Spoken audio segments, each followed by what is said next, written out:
2024년 경유 화물차를 보유하고 계신 분이 전기 화물차를 구매를 할 때 국비 보조금의 차이가 발생하고 있습니다. 이런 부분 때문에 판매하는 영업자뿐만 아니라 소비자분들도 여러 가지 혼선이 있는데요. 어떤 부분을 주의해야 되고 어떻게 할 때 좀 더 유리한지 체크해 보도록 하겠습니다.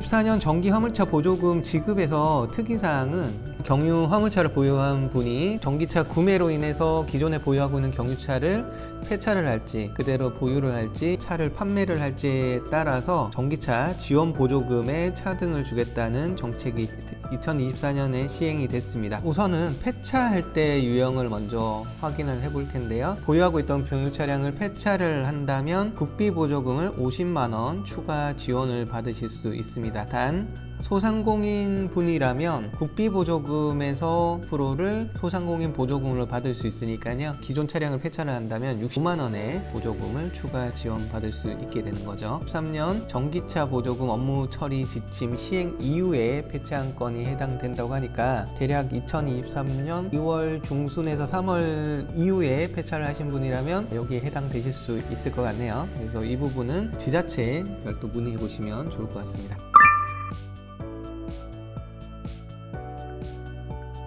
다음은 노후 경유차를 조기 폐차를 한 경우인데요. 이럴 경우에는 조기 폐차에서 일정 보조금을 받았기 때문에 피보조금 20만 원만 추가 지원을 받게 됩니다. 소상공인 분이라면 국비 보조금에 영향을 받는 소상공인 보조금까지 해서 26만 원을 추가 지원을 받게 되는 거고요. 전기 화물차를 구매를 하고 5년간은 보조금 신청을 할 수가 없는데요. 이 조기 폐차 이후에 전기차를 구매를 했다면 제한 기간에 미적용된다는 부분이 있습니다. 예를 들어 조기 폐차를 한 이후에 전기차 구매를 하고 한 3년 있다가 이 전기 화물차를 구매하고 싶다 하더라도 구매가 가능하다는 거죠. 다음 유형은 택배 경유차 폐차의 경우인데요. 이 경우에는 국비 보조금 10%를 추가 지원받을 수 있고요. 소상공인 보조금도 별도로 추가로 지원받을 수 있습니다. 단 단서 조항은 6개월 이후에도 택배업을 유지하고 있는지를 확인한 이후에 보조금을 지급을 해주겠다는 부분이 있으니까요. 택배 사업자분들은 참고하시면 좋을 것 같네요. 다음은 보유할 때와 양도할 때의 조건인데요. 우선 기존의 경유 차량을 유지를 한다면 국비 보조금 50만 원이 차감이 됩니다. 소상공인 분이라면 국비 보조금에 연동이 되는 소상공인 보조금까지 함께 차감이 되니까 총 65만 원의 차감이 되는 거죠. 경유차를 폐차를 하신 분과 폐차를 하지 않으신 분들이 보조금이 한 130만 원 차이가 난다고 보시면 되겠죠. 보유한 차량을 양도를 한다, 그러니까 판매를 한다고 할 때는 경유차 미보유자로 간주하기 때문에 보조금의 차감이나 추가 지원에는 해당이 없다라고 보시면 됩니다. 그래서 총 3가지 폐차를 하느냐, 유지를 하느냐, 양도를 하느냐에 따라서 전기차 보조금이 소폭 차이가 날 수 있다는 겁니다. 그러면 폐차를 할까 양도를 할까 고민을 하신 분이라면 아까 말씀드린 대로 경유차를 폐차한 경우에는 50에서 65만 원의 추가 지원이 되고 조기 폐차를 한 경우는 26만 원이 추가 지원이 되죠. 오래된 차량이라고 한다면 폐차하는 부분도 조금 고민할 수 있겠지만 웬만한 차량들은 보조금 차이 때문에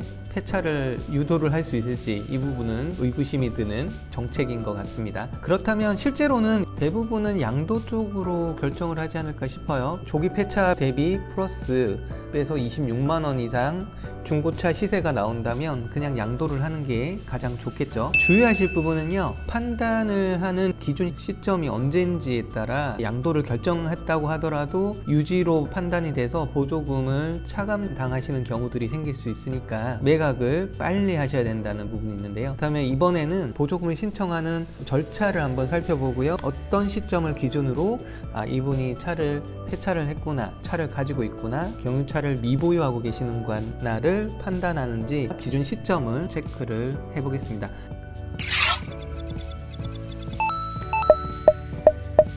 첫 번째로 전기차 보급 사업에 대한 공고가 나오고요. 올해는 6월 말부터 지자체별로 전기차 보조금을 신청받고 있습니다. 그 다음으로는 전기차 구매 계약을 하게 되는 거죠. 그러니까 구매자가 전기차 대리점이나 수입사에 계약 서류를 제출을 합니다. 다음은 전기차 구매 지원 신청서를 접수를 하는데요. 전기차 구매 계약을 할 때 지원 신청서도 함께 받아서 대리점에 제출을 하게 되고요. 이 제출 서류는 지자체에 전달을 하게 됩니다. 그 다음으로는 지자체에서 서류를 보고 이분이 구매 지원에 자격이 되는지를 판단하고요. 자격이 되면 자격 부여를 해주게 되는데요.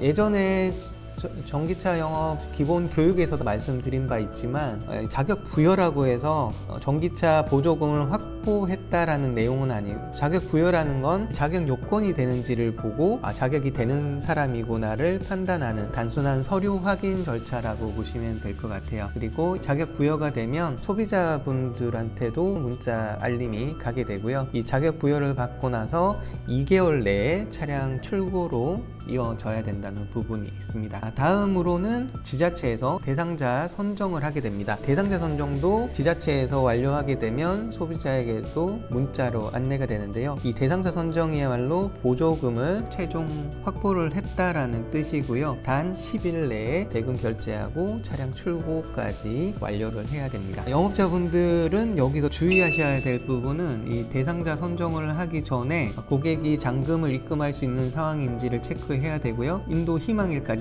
하시길 바라겠습니다. 다음은 차량 잔금을 입금을 하고요. 차량 등록을 하게 됩니다. 전기차의 경우는 등록을 해야지만이 전기차 보조금을 최종 구매 신청을 할 수 있기 때문에 그렇고요. 잔금 입금되고 차량 등록되는 데까지는 영업일 기준 하루에서 이틀 정도 소요가 되고 이 등록 업무는 제휴되어 있는 행정사가 등록 대행을 하게 됩니다. 다음은 차량 등록이 된 차량을 고객에게 인도되는 차량 탁송 스케줄이 나오는데 보통 이틀에서 3일 정도 소요가 되고요. 이 업무는 제휴되어 있는 탁송사에서 업무 대행을 하게 됩니다.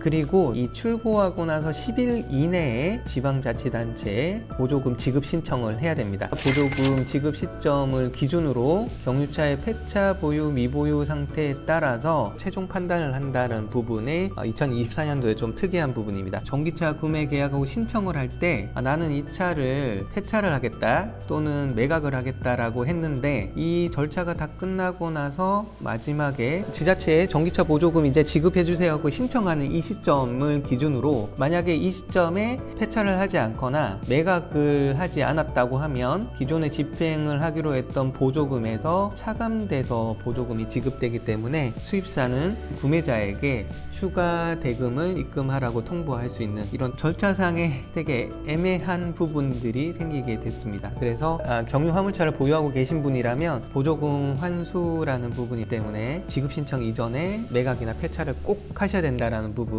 참고하시면 될 것 같습니다. 이번 전기 화물차 보조금 정책이 얼마나 경유 차량을 폐차로 유도를 할지는 상당히 갸웃거려지는 정책으로 보여지고 오히려 영업 현장과 구매하시는 소비자들 간에 혼선이 더 많이 생기고 있어서 상당히 아쉬움이 있는 정책인 것 같습니다. 자, 아무튼 보조금 정책이 나왔기 때문에 우리가 뭐 어쩔 수는 없지만 최소한 소비자분들과 영업자들 간에 이런 혼선을 적게 일어나게 하기 위해서는 폐차를 할지 보유를 할지 매각을 할지 빠르게 대처를 하셔서 보조금 환수 당하는 경우가 없으시길 바라겠습니다. 최근에 가장 이슈되는 부분이라 소요가 되는 시간이 더 걸리기도 하고 이런 경우들이 있었습니다. 앞으로도 현장에 이슈가 있는 부분은 이렇게 짧게라도 포인트를 짚어서 다시 리뷰를 해드리는 시간 마련하도록 하겠습니다. 다음 시간에 또 다른 이야기로 찾아뵐게요.